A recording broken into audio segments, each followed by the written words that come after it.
Hi, Steve Arterburn here, and before the program starts, I wanted to tell you about a special $400,000 matching gift campaign that's going on right now. All donations through the end of May will be doubled until the $400,000 match is met. If you've ever considered donating to New Life, I'm just asking you to do it today. The impact of this gift is going to be doubled. There's no better time than now. And if you're able to give $100 or more, I'm going to be happy to send you a copy of the just released, it is absolutely incredible, Every Woman's Bible. There are 3 easy ways to give to this match. You can give online at newlife.com/donate, or you can text the word match to 28950, or just call us at 1-800-NEW-LIFE. Thank you for making a difference in the lives of others. Today, you can make a double difference. Now let's get on with the program today.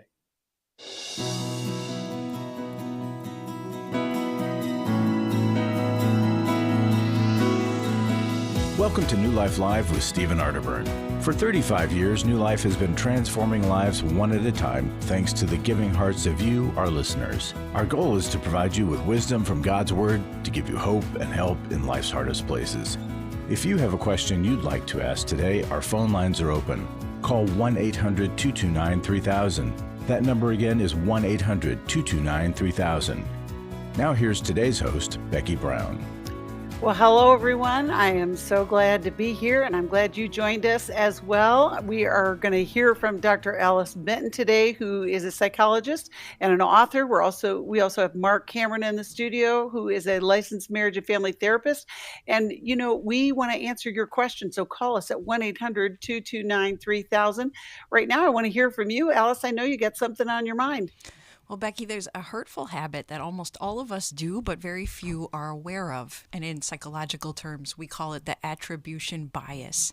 And it's basically where if we make a mistake, if we have a shortcoming, we give ourselves the benefit of the doubt. Well, I was tired. It was a tough day. Didn't sleep well last night. My stomach's not feeling well. That's why I did that thing. That's why I hurt that person's feelings. But when the roles are reversed and we are hurt by someone else, we assign it to their character. They're mean, selfish, lazy. That's why they did it. And we see this a lot in couples therapy. And learning to give each other the benefit of the doubt, it can clear up so many false assumptions and negative misunderstandings. A turning point in my own marriage. I was rushing to get out of the door. My children were young. They were holding onto my legs and crying and wanting my attention. And my husband was watching TV. And I thought, why aren't you helping me? I was so angry at him in my head. What was he doing? Checking golf results from the weekend? Well, as a matter of fact, I found out later he was checking the traffic for me as I had to drive into downtown LA. He was looking for the best route for me to take. And after that time, I thought, I know I married a very good, very decent man. And so when I think he's doing something for a bad motive, I really should assume he's actually probably doing something for our family, for our own good, and 99% of the time I'm right. But the default is to think, what is he up to? But I think, Marc, you see this in couples therapy too. Oh my gosh, I see this all the time. I see this in my life too. Just like you're saying, yeah, we tend to judge others by their actions and judge ourselves by our intentions. And it's a shame strategy that we use, right? And it's a lot easier to be able to assign blame to somebody else than to really go and explore, what is going on. Isn't it interesting because we want to extend grace because we would want it extended to us, right? Mm-hmm. And yet, isn't that the golden rule? Do unto others, right? Mm-hmm. So instead of judging harshly, we say, well, what's behind what I'm seeing? Let me get curious, as opposed to get blamey and shamey, like you just said, Marc. Well, thank you, Alice, for making us smarter by sharing about attribution bias, and hopefully we will not do the same thing, right? That we'll extend grace and we'll learn the best way to treat each other. It's really important. I'm telling you. We are going to answer calls for a couple of hours here today. 1-800-229-3000. Maybe you have a problem with blaming people or not expecting that others have your best interest at heart. We can help you with that. Or maybe it's something else altogether. You can call us about any number of things. We are here for you, and we want to help you. We're going to be right back after this break. our marriage was just so toxic and just so many simple interactions that turned into conflict. And so we signed up to participate in the workshop. This is Steve Arterburn. Our Intimacy in Marriage workshop examines the various types of intimacy, spiritual, emotional, and physical, as well as the challenges of experiencing true intimacy. The tools that we received from the Intimacy in Marriage workshop were tremendous. It was so much that we were able to take and utilize and actually come back and apply. Don't settle for a miserable marriage or even one that's just okay. It's possible to have that great marriage you always want. The next Intimacy and Marriage weekend is July 26th to the 28th in Washington, D.C. Call us at 1-800-NEW-LIFE to find out more or go to newlife.com. 1-800-639-5433. Best decision we could have ever made. There's no price that we can put on having healthy marriages.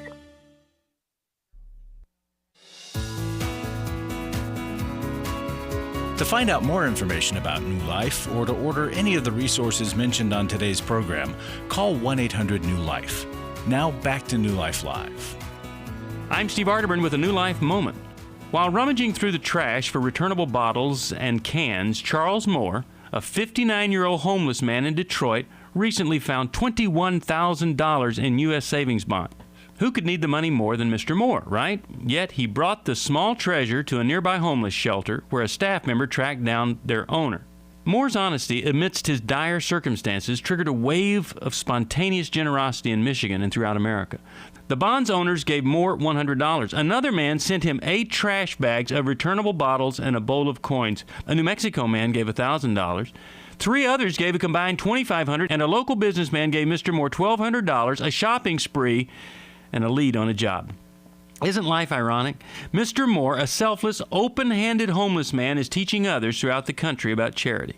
I'm Steve Arterburn, and for more great lessons on charity, visit newlife.com. And thanks for listening to this New Life Moment. You know, it's always amazing to me that you may not make that connection between attribution bias and generosity, but isn't that the same thing? You know, when you think about being generous with grace and being generous with motive, but this man who wanted to live, in a clean spirit, he gave all that money back, and then look what came back to him. I think there's a huge lesson there, don't you guys think? There is, and if generosity doesn't come naturally to you, it doesn't to me, especially because it's in opposition to my scarcity mindset, that fear of, will there be enough? Have we worked hard enough? Have we earned enough? And I need stories like that, Becky, to inspire me, but also what helps me to move out of my miserliness, knowing that science shows us that generosity serves us and we feel better, and it increases our happiness when we do give regularly. And then God's promises, when we're generous, when we give freely, he returns blessings to us, and he's our provider. But I need to hold on to those 2 things in order to open my closed fists. Yeah, it's funny because the more you have, the more you tend to want to hold on to, just like you said with the closed fist. But I like what you're saying there, Becky, because I think it's absolutely true, right? We could be in those situations and we could tend with the attribution bias to say, well, who else deserves this money more than me, right? And then make an excuse for why we should keep it. Mm-hmm. You know, Alice, you mentioned scarcity mindset, and one of the things that I don't think we're aware of on a regular basis, which leads to attribution bias, is how we do live in a scarcity mindset. That, you know, God loves a cheerful giver. He wants us to be filled to overflowing so that we are giving to others, whether it's grace, peace, or material goods, or money, or whatever the need may be, that God gives us that willing spirit. And of course, this is a great time for me to plug the matching gift, which Steve talked about at the beginning of this show. You know, the match that we have going on right now enables us to continue to reach out to so many people. And I want to challenge you listeners today. If you have not participated in this match, today is the day, and you can go to newlife.com/donate. You can call us 1-800-NEW-LIFE. You could also text the word match to 28950. In any way, I just want to encourage you to be generous of your of your giving, because it will make a difference in the lives of so many people. I want to go to a submitted question from John, who listens online. We've provided a way for you to call us at different times or contact us at different times with radio questions. And you can go to newlife.com/radio, or if you're watching on YouTube, you can scan that QR code and submit your question online. Here's the question. My spouse is unhappy that we only spend 4 weeks going south for the winter. She wants more time and I want less. Do you see a solution? He says, we're retired folks, and this problem, it seems that it would be common, but I don't ever remember it being addressed on the show. My spouse wants to be south for the winter, and the more the better. On the other hand, 2 weeks is more than enough for me. I miss my grandchildren and I like to be home. We've been doing 4 weeks, which is a compromise for me, but my spouse is very unhappy about what she feels is not near enough time. I don't see a good solution. Do you have any suggestions? Marc, would you like to start, please? Yeah, I think it's a good question, and it's one that many couples run into, and it might not be this particular issue, but there's times that we all have to learn how do we compromise, right? When two people get married, you get two individual folks who come in with their own likes and preferences and desires and the way that they see the world. And of course, I've seen this happen in my marriage. Again, not the exact same scenario, but different things that my wife might want to do something and I might not want to do it. And I think, John, you're hitting on a good solution already, which was compromise, coming up with a way to say, how can we find a middle ground here? So, and successful couples learn how to do it. They learn how to negotiate. They learn how to compromise. They learn how to take turns. But I mean, there's times that we will try and negotiate, and we will bump up against one person not feeling quite as satisfied. And I think continuing to find a solution in this scenario could be maybe John's wife goes and spends a couple of weeks with some friends in somewhere sunny that she enjoys, and then that way John doesn't have to go, but he's allowing her that space to go too, so then she doesn't feel as guilty. I like that. Alice? John, I would have you invite your wife into deeper conversation about what she likes so much, in addition to the warmth, about going south, and what might be difficult for her where you all live to stay there as long as she does. And I would try to draw her heart out to come to understanding. When we want to change our spouse's mind, we usually try to correct them or we point out why they're wrong. But if we try to connect first and increase compassion and empathy between us, then that compromising process, which you all are already doing, tends to go even better. So linger in the why before trying to change her mind. And you might have to add in some techniques like alternating years, that this year we do 5 weeks, but next year we're going to go back to the 4 weeks. Part of it is your grandchildren and you want to spend time with them. Can one of the grandchildren join you on the vacation? And would that help you to be able to remain there longer? In my family, my parents sometimes did travel separately because they had differing desires as well that they couldn't always come to compromise about. So my mom and the kids, we would go on vacation together, and my dad would sometimes stay home. And other times he would join us partly. But if you cannot come to an agreement, then allowing some individual travel time might help with that. You know, it's interesting because in our retirement years, it's a whole different marriage, right? In the beginning of our marriage, we're striving to, work, get our careers going, raising families. And then you get to this place where, okay, we're not, having to do that thing all the time, but now we've got to live together all the time. and we hear from people who have similar stories like what John is talking about. And so I love what you both have suggested, and Marc, especially what you brought up with her traveling separately. And that's the balance of long-term marriages, which is that's a good thing. But I also think it's interesting, Alice, I'm surprised you didn't bring up the comfort circle, because I could see where this would be a great place for that, right? It is. Those are the steps that help us to stay non-defensive, and they keep us in prolonged listening so that both John and his wife could further explore why they have their preference. When we get to a stalemate of just, this is what I want, I'm not going to change my mind, and my spouse isn't going to change their mind either. If we have faith, we can also invite God in to say, we don't know which way is right because this isn't a moral issue. So God, would you soften both of our hearts so that we want to lean to each other's preferences? And when that prayer is prayed, I have often seen God answer when there's a willing spirit to have a heart change. And the Comfort Circle helps bring us to heart change. Yeah, one of the big results of doing the Comfort Circle or even practicing it is it gets you out of the story in your head. Because I think what John is writing about, he says, she is very unhappy. Okay, well, when was the last time he checked with her that she was very unhappy, right? You can have an interaction with your spouse or someone, and you can plant that experience in your head as this is it, that they are always very unhappy. I don't know, maybe I'm making that up. Mark or Alice, do you have any thoughts about that? Well, when there's really strong emotion about one thing, vacation, and you have that reaction of, why are you so upset about this? This doesn't even seem like something to be upset about. It is often tied to other things that are happening in a marriage. And so whether there's a history, maybe there was some harm done on a vacation, maybe there were major disappointments about how much time one of them spent working and one of them wanted to be on vacation. It's usually broader than this trigger incident that's bringing up the surface level unhappiness. But a strong emotion means there's exploration because it's probably coming from somewhere else in addition to this singular incident. Yeah, we often say if it's hysterical, it's historical. That's and right. I love that.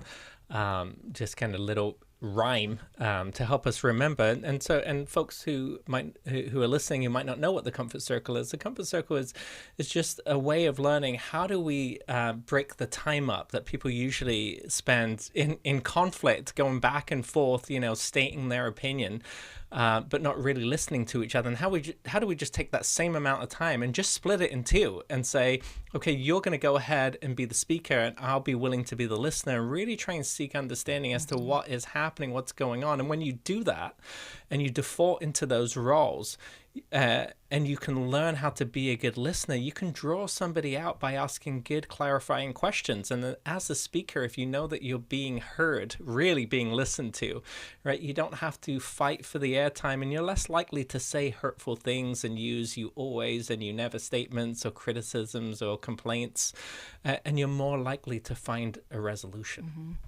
I love that. Well, I appreciate the call or the question, John.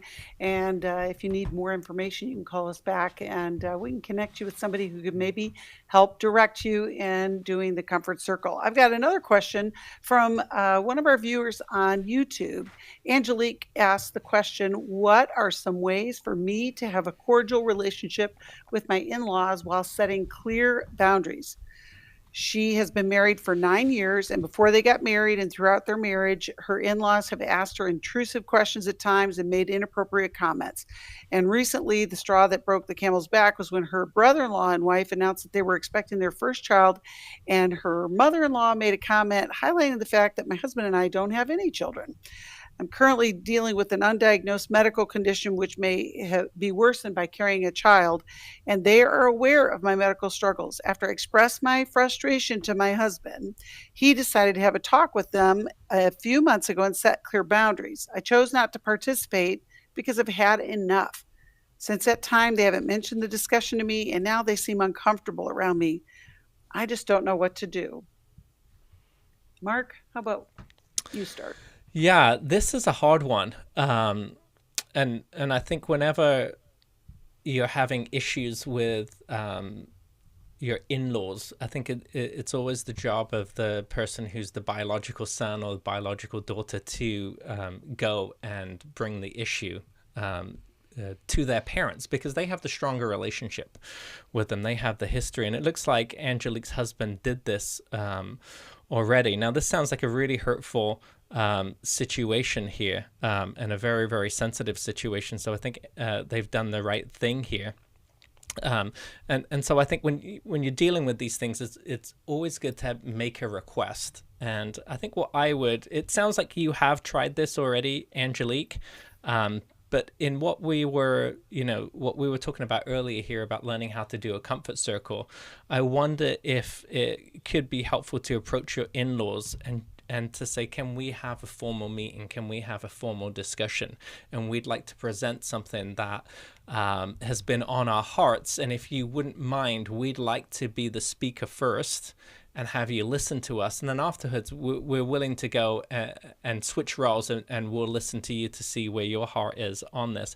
And then to be able to just talk about this by first expressing the emotion behind it, about how hurtful this feels. And then to give the request, I'd really like it if you would not make these comments or say these things, because when it does, it makes me want to distance and limit relationship with you.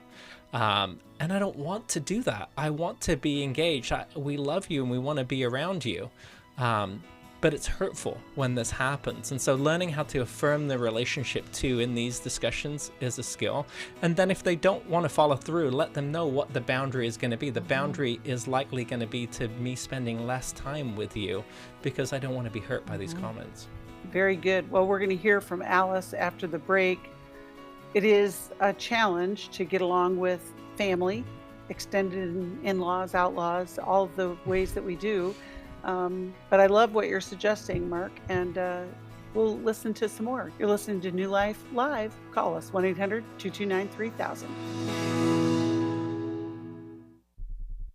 My husband was involved with pornography addiction. He was unfaithful. He stepped out on the marriage and ended up having a child. The Restore Intensive is designed for a woman dealing with a man's sexual addiction issues. There were strip clubs. My husband is a recovering sex addict. If you've been affected by betrayal, an emotional or physical affair, or pornography, the Restore Intensive will equip you with support and tools to help you through. Restore has empowered me and has given me the tools to work through my anger, work through my pain, work through my confusion, and help me realize that I am worthy. Being here and being surrounded by people who get it has given me my power back. The Restore Intensive is coming to Dallas, Texas, July 12th through the 14th. Call 1-800-NEW-LIFE to find out more. That's 1-800-639-5433 or online at newlife.com. Thank you, Restore. You have changed my life forever. 1-800-NEW-LIFE. Daniel Grossman on coaching. Coaches are really focused on the future and helping people to develop those skills and those strategies to help them move forward in their life. A coach really partners with you to focus on things like personal growth or health goals, spiritual growth, helping you develop in your career or possibly strengthening your relationships or maybe even breaking free from a negative pattern. If you need a coach for life, your career, relationships, your health and fitness, leadership, and more, call New Life today and ask about the New Life Coaching Network. Our coaches have been trained and screened with the same intensive process we use for our network counselors. Coaches use different techniques. Some like to use strategic questions and accountability, ultimately empowering you to take those next steps towards your goals. Take control of your life and take action to achieve your goals. Call 1-800-NEW-LIFE and talk to us about getting a New Life coach today. I really believe that everyone can use a coach in their corner. 1-800-NEW-LIFE.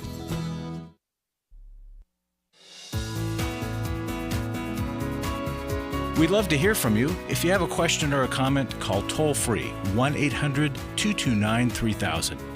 Now back to New Life Live. Welcome back. You're listening to New Life Live with Dr. Alice Benton and Marc Cameron and me, Becky Brown. We are taking calls, 1-800-229-3000. Right now, we're having a discussion from a submitted question. Angelique is having trouble with her in-laws being a little bit less friendly than she'd like them to be, and just trying to navigate that. Marc suggested to have a meeting with all of them because her husband has taken the correct step of meeting with them individually, which is what we suggest. But I'd love to hear what you have to add, Alice. What would you say to this couple? Well, ideally, in relationship, we should be able to speak truth and do it gently, close to the time that the hurt is taking place. So we want to strive to one day be able to say in the moment, oh, that kind of hurt me, what you just said. You probably didn't mean it. You didn't mean it to hurt me, but that stung a little bit. What did you mean by that? Why did you say that? But that is a very high standard to be able to achieve, especially if the people around us aren't receptive to be able to hear truth given in that way. Because most of us, we pretend things are fine, we sweep it under the rug, or we get argumentative and combative in the moment. Angelique, I suspect that, like me, you might be more of the people pleaser and conflict avoider. You were able to bring it up to your husband, which was great. I think it would be difficult for you to bring it to your mother-in-law or to your other in-laws. And so you might need to practice speaking up about tough truth like that with safer people, with girlfriends, with your husband first. And we can even role play where we say, you play my mother-in-law, I'll be me, and I'm going to tell you what hurt me. If you do decide to address your mother-in-law directly, if she doesn't seem very receptive to this sort of thing, I might have you pick one of the small incidents that took place to admit that it hurt and that you want to talk about it because you want better relationship with her. But I'd be cautious to give her that benefit of the doubt that we've been talking about today, that I don't know quite what you meant by it, and I'd like to hear more, but I just need to admit to you that my feelings were hurt. And so now it makes it a little bit harder for me to open up and to talk. And I want you to, Angelique, to brace yourself that it may not be received well, especially if your mother-in-law is not in recovery, if you don't know her to be practicing these sorts of things that we're talking about. A lot of people can't hear that well without getting argumentative back. And then I also want you to take her history into account, what you know about it. Did she have a tough time growing up? Has she had difficult relationships around her where people often say hurtful things? Has that been the norm in their family? And in your family too, because some of your own reactivity to your mother-in-law might be linked to somebody with whom you've had similar feelings in the past. So keep in mind, at the base of all this, our goal is to grow into being able to give truth about what we're thinking and feeling, but to do it with a lot of grace and compassion for the person we're talking to. And there's feelings underneath behavior, and like what you had shared earlier, Alice, about the attribution bias. There's a feeling underneath her that's driving her behavior. And I wonder if, what's driving her comments is a loss, is a grief, that she may not get grandchildren through Angelique and her husband. And again, she might be doing it in a very unproductive way, but if you can get to if you can get to the emotion underneath, maybe there's some common ground that Angelique, you can meet your mother-in-law on together, and you can grieve together that loss that you're having. Well, there's a big challenge in families right now, whether it's in-laws, outlaws. I mean, we hear about estrangement all the time. And in this situation, although they're not estranged, there is a sense of estrangement because of the kind of defense that's set up so that you cannot experience the love between the families. And like you were saying, Alice, it's, be prepared if you're going to have a conversation with her that she may not receive it well. But at the same time, it's part of just family dynamics, just understanding that we're not all going to land on the same page, and how can we love one another in a way that we can be seen and be heard. And it doesn't always go well, just like what Angelique is talking about. But I also think, Marc, you just hit on something that's very important. It's the grief that we carry that others may not be realizing. Now, I know you were talking about the mother-in-law, but I think Angelique may also be dealing with this grief. And so that makes her more vulnerable. The wound is open, and so she's more susceptible to pain coming from some unsuspecting person. In this case, it's her mother-in-law. So that does go back to that attribution bias, right, Alice? It's like, gee, you didn't know what you were saying to me right now, but it just laid me out, and now I don't want to talk to you anymore. I mean, that's, it seems pretty strong, but that's what happens in so many situations. We've got to learn how to have conversation. Well, there are those raw nerves that we have in our heart. So if Angelique can't have a child, it wouldn't work well for her medically and physically. That might be a raw nerve that gets stepped on by other people. And we can't always tell the person who's stepping on it because it may not feel safe enough. But by identifying where do I feel raw and vulnerable, what gets reactive within me, that place in my heart needs more attention. But we've got to bring those soft, tender pieces of our heart to the people we really trust so that we can let our guard down, get angry, get sad, get upset, talk about it, and be comforted by a safe person. Yeah, that's the whole point behind when we talk about secure attachment and growth and healing, right? it is moving ourselves less towards this victim mindset. And not that Angelique has a victim mindset, it's that woundedness that gets tapped into. And as we do what we need to do so that we can be seen and heard in the way that we need to be, we can relieve everyone else from having to know how to deal with us, because we can speak for ourselves. It's hard though. Relationships are hard, people are tricky, and they don't always intend to be. That's why we're here. We want to help you. You can give us a call, 1-800-229-3000. Thank you, Angelique, for submitting that, and thank you for watching on New Life Live. We'll be right back after this. For most of my life, I've been dealing with an opiate addiction. Why is opioid addiction quickly becoming one of our nation's biggest killers? Maybe it's because it isn't only those who are addicted who are in denial. We did what I see so many parents do, is it can't be an addiction. There's something medically wrong. It's impossible to solve a problem when you don't know what you're up against, and families will try to find any explanation except the one that will put them on the right path. Alcoholism and drug addiction is a family disease. It doesn't affect just the individual. If someone you love is abusing painkillers, know what you're up against. It's time to admit it's addiction and seek treatment. Call us today at 1-800-NEW-LIFE. We have Christ-centered partner treatment centers around the country. Call 1-800-639-5433 or visit us online at newlife.com. We just made a decision. We will do whatever it takes. 1-800-NEW-LIFE. I was sort of vaguely familiar that the 12 steps had some origination in the Bible. I found Life Recovery, and one of the things I liked so much was that it had such a broad appeal. It wasn't limited to just alcohol or drugs, that it was addressing a wide range of problems. At New Life, we believe everyone can benefit from a life recovery experience. There are life recovery groups all over the country. They take place online, in conference calls, and in person. And if there isn't one in your area, we can help you start one. We have startup materials, leaders' guides, CDs, Bibles, and more, all with discounts available for groups. Call us at 1-800-NEW-LIFE and ask for Terry Ward.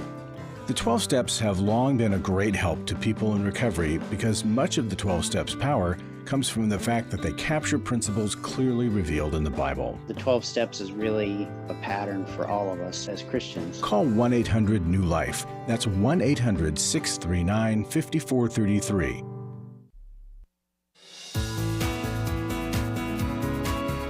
We're glad you joined us for New Life Live. To be a part of the program, call 1-800-229-3000. Now back to New Life Live. Welcome back. It's Becky Brown with Marc Cameron and Dr. Alice Benton answering your calls. We're actually, reviewing some calls too, and I have a Flashback Friday call. And Terry, go ahead and play that. Rebecca from Pittsburgh, Pennsylvania, WORD. Hi there. Hi, how you doing? Great. How about you? I'm okay. Okay. I had a question about tithing. My husband and I just got married in February. My husband was raised Mormon, and I was raised non-denominational Christian, and I am trying to get back into my faith and start reading the Bible more and get back into church.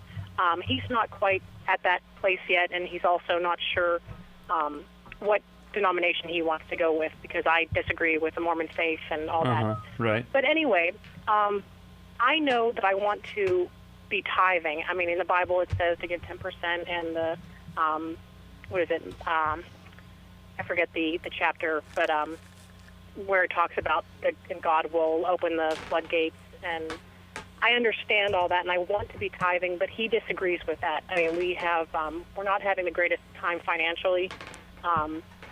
I just want to know, I'm supposed to honor my husband, but yet I want to honor God first. What should I do in this situation? Should I tithe? Should I not? Should I honor him? And does that make sense? Yes, I have an idea, and I'm interested to see what John will think of it. And John, please feel free to say no based on some principle. But never happened. Here's something you might think about doing. You sit down with your husband and say, look, I totally understand you not being in a place where you want to give 10% to the church. And of course, I hope you understand that I'm in a place where I think that's the right thing to do.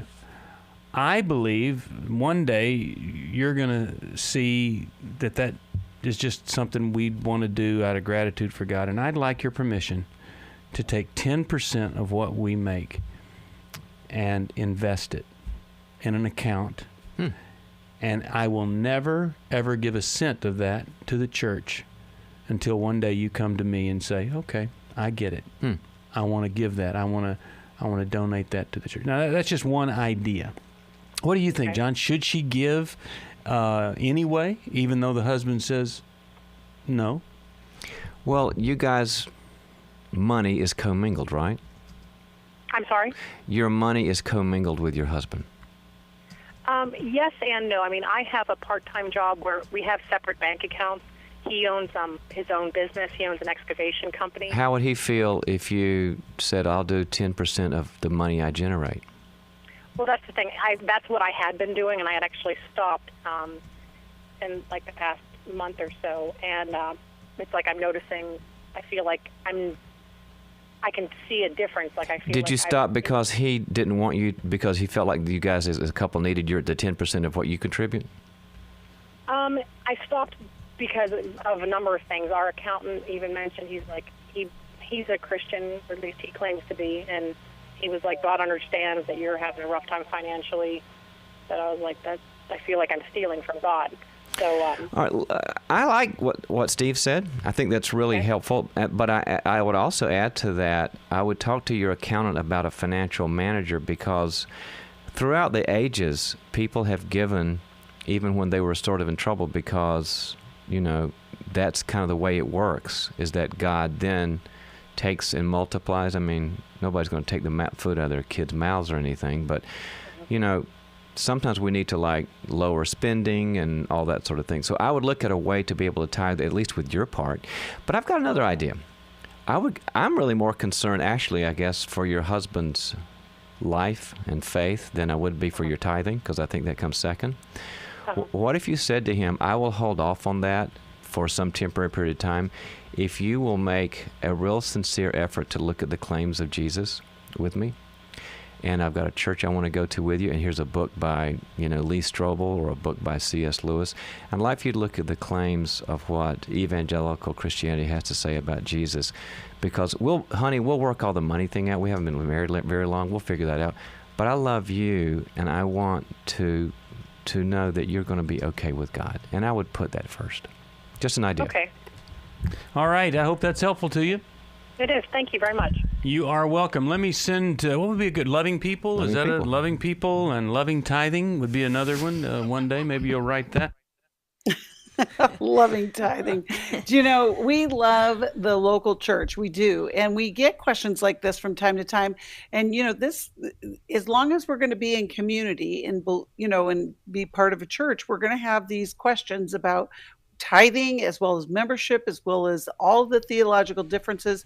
But we do believe in the local church. We know that God is present there and is changing the communities in which you are, worshiping. And we created a church resource page at newlife.com. You go to the Get Help tab and you'll see church resources right there. So if you're a pastor, if you're part of a church, we want to help you reach the people that are going to share services with you. So many times we hear from so many people who are part of the New Life family who are in church, and they say, we want people to know about something like life recovery. We want our pastor to know about the intensives. We know that it makes such a difference in our life. We want other people to know about it. And we want to equip the local church with those kind of things. It's really part of being part of the body of Christ, and New Life has a role there. And we want to support the local churches. And I'm hoping that Rebecca gets this worked out. Maybe she already has. It's been a few years. If you're listening, Rebecca, you can call us back. Alice and Mark, I know that yesterday was Mother's Day. This may feel like a weird segue, but Mother's Day is hard for some people. And I imagine our caller, Angelique, who was talking about having this issue with her mother-in-law. But, as we think about Mother's Day, we do celebrate mothers. But I want to help some of the moms that were listening yesterday, or the women who are not moms for whatever reason, whatever the struggle is for Mother's Day. And it's interesting, I was thinking about this earlier, that we don't always hear this when it comes to Father's Day.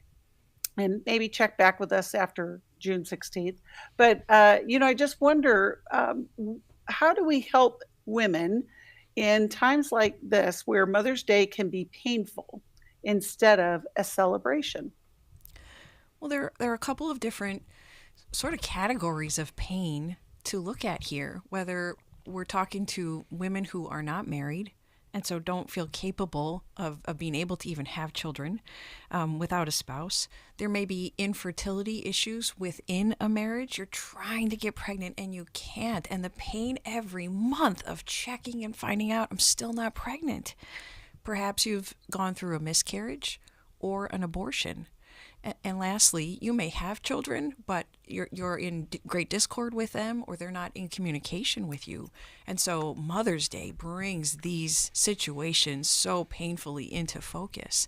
And if any of those are your story, the way most of us deal with it is we just don't talk about it. We just try to soldier on and pretend we're doing better than we really feel on the inside.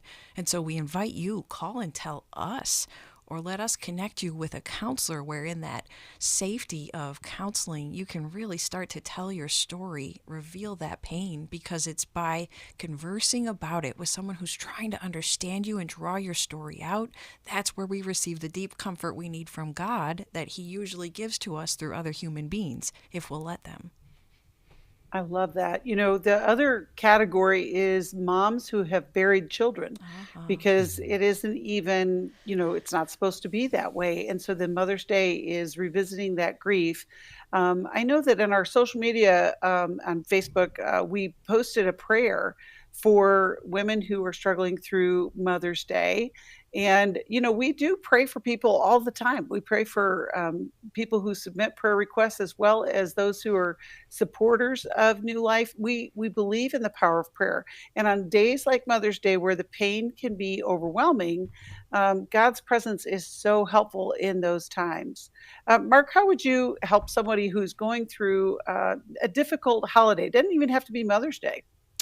Yeah, I think there's one more category here with loss for Mother's Day, and sometimes that's having an absent mother or not having the mother that that you wished you had, because there's a lot of hurts and there's a lot of wounds there. And when you're experiencing any of these things that we talked about, you need others to come alongside you, and that might be a good indicator that this is a place of wounding for you that you need help from a professional. From a therapist or a trusted counselor, and learning to go in. I mean, even if we have a missing parent, that is a wound for us, and it creates deep emotional damage. And by going to see a therapist, you can understand how deep that wound is and how that may be impacting you in the present with your relationships by not having that relationship for you.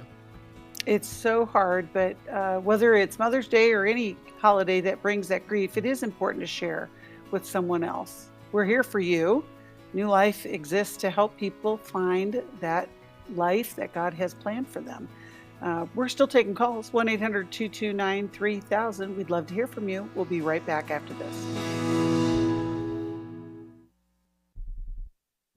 We all face days where life throws us a curveball and our routines or plans get disrupted. Things we wanted to do are forced to take a backseat to the unexpected demands of the day. If you normally listen to New Life Live on a radio station, well, you might not be able to that day. And on these hectic days when you're feeling stressed or frazzled, hearing the sound of counsel given on New Life Live is just what you need to navigate the unexpected things of life. Every time I'm troubled or I have a problem, I'll cut on New Life, and there's always something that is said that is helpful to me. By listening, I have learned more than I can ever express about how God wants me to live. Download the New Life app for the easiest way to listen wherever you are and at a time that's convenient for you, or watch the show on our YouTube channel. You can even subscribe to our podcast from your favorite podcast provider. You never have to miss a day of New Life. Wherever you are, we are. Club New Life changes lives. You guys came along into my life in 2022. That was a really, really difficult year of my life. You can help New Life Ministries provide Christ-centered hope and counseling resources to thousands of people by joining Club New Life today. I began to really process a lot of things that I've needed to for a long time, and y'all were a very big part of that. When you sign up to support us monthly through Club New Life, you'll make a difference in the lives of individuals and families with godly counsel and connection to help. I came out of it having never experienced anything like that, and y'all were there. Join today and help continue the message of hope to a troubled world. I knew I had to keep going, and I joined Club New Life, and y'all have been the resource that has now been a light for my wife and I. Go to newlife.com/CNL, and together we can help hurting people find help and hope in life's hardest places. Keep doing what you do because it makes a difference. newlife.com/CNL.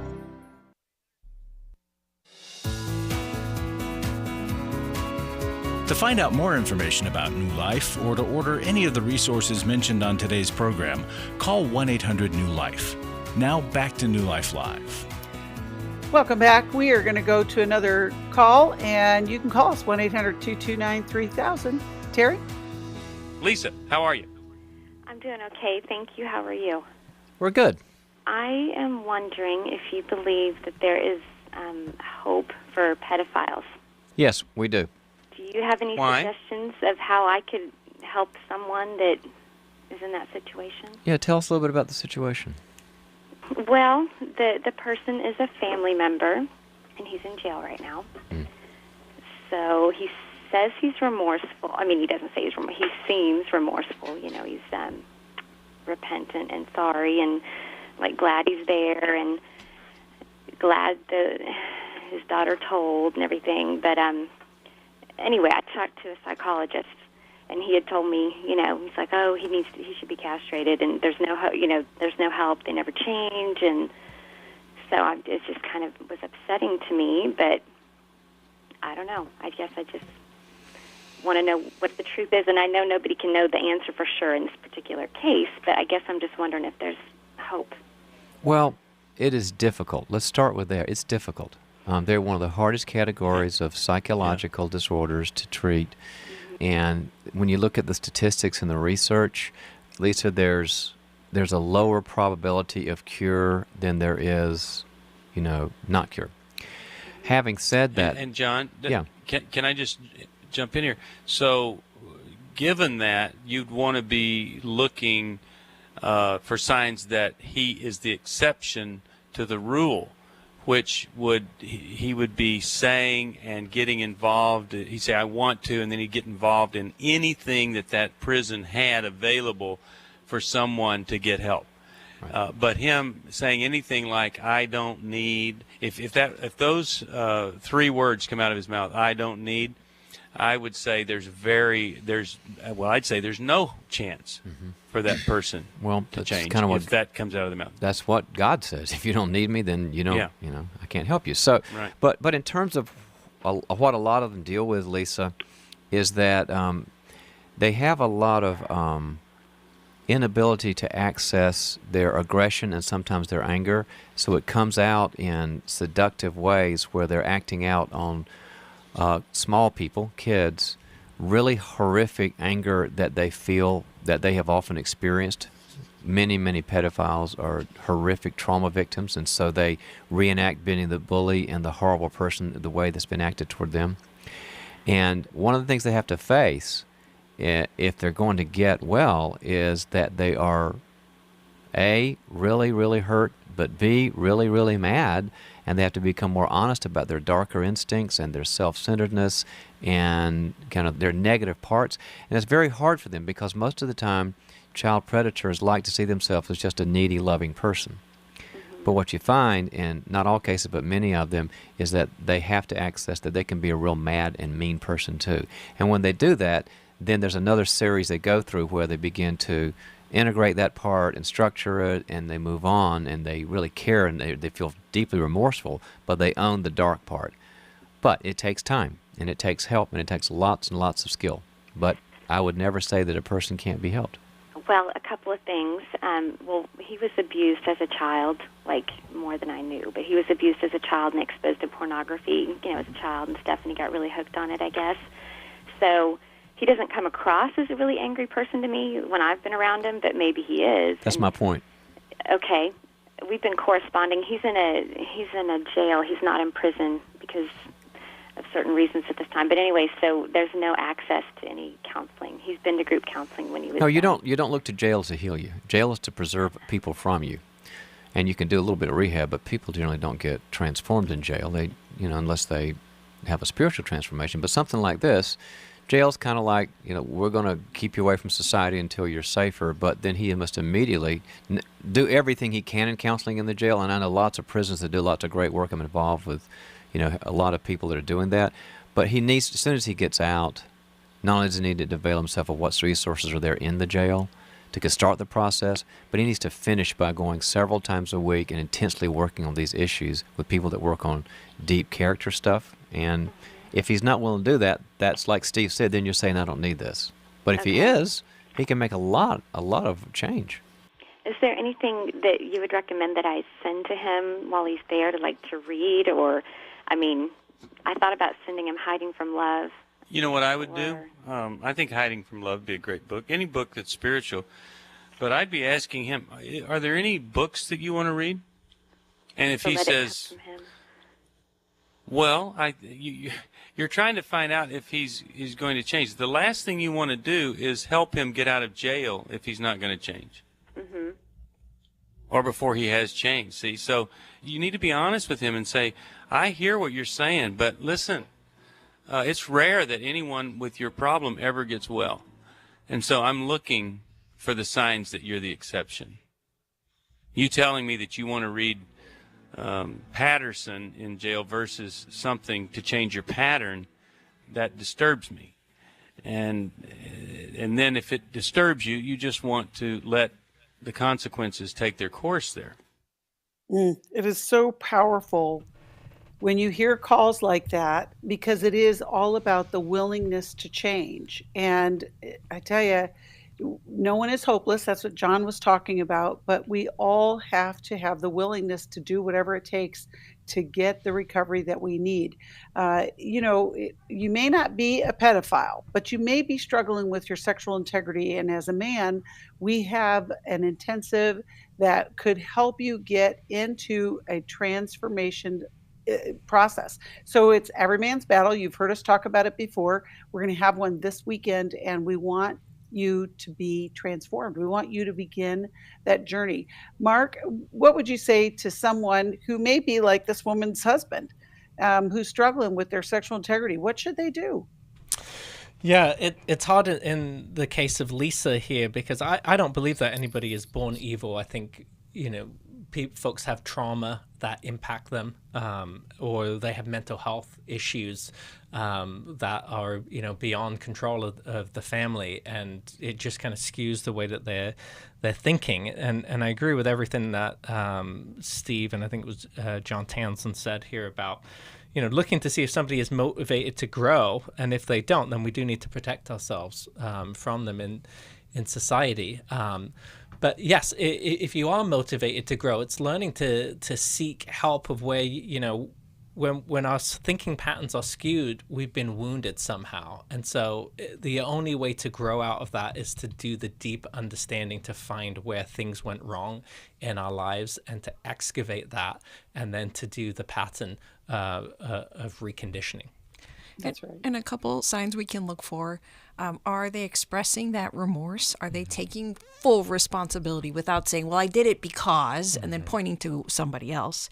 And is there ongoing evidence of change? Are they able to say, you don't have to trust my words. You shouldn't trust my words because of what I've done. Look at my actions. Mm-hmm. And Jesus set that standard up for us. When doubters came to him, he said, hey, if you can't believe my words, watch what I do and believe in my actions. And that's what we need to look for when we wonder, is a person really changing? And it's going to be a process. No one's going to be perfect right away. Not that any of us can be perfect, but we're going to fail. And that's part of recovery, is relapse. Mm-hmm. That's right. Well, we can help you get to the place where you begin that journey. We have Every Man's Battle this weekend in Washington, D.C.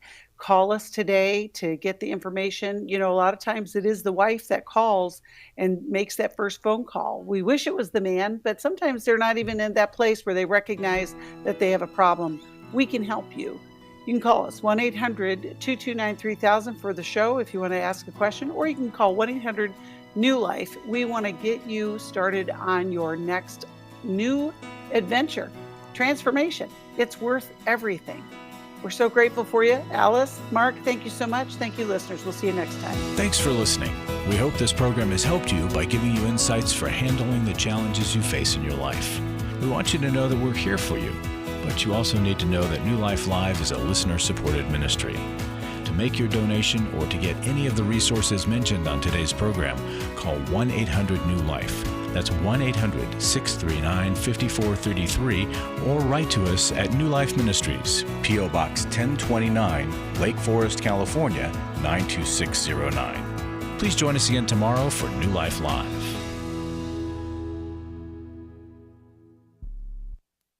Thanks for watching today. We love helping people. I hope you sense that. And we know that there's always hope if you find the right resource. Now, if something we've said to somebody else applies to you, that's fantastic. That's what we're hoping for. But also, if you want to join us directly, you can call 1-800-229-3000 between 1 and 3 Eastern Time, Monday, Tuesday, and Wednesday. Those are the best times to get through. And while you're here on YouTube, check out these other videos that we've done to help people see where they could grow or a different path to take. And if you do that, would you give us a thumbs up on the video, and please subscribe to this channel. There are many ways that we can help you outside of the radio program, and it's very hard for some to pick up a phone and dial 1-800-NEW-LIFE, but when you do, we put you in touch with somebody who cares about you, knows all the resources out there, and they're going to find the best for you. There is no reason to struggle alone. I hope to see you tomorrow. Hope you'll invite somebody else to come and join that maybe needs just a little bit of help along the way. I'll see you next time.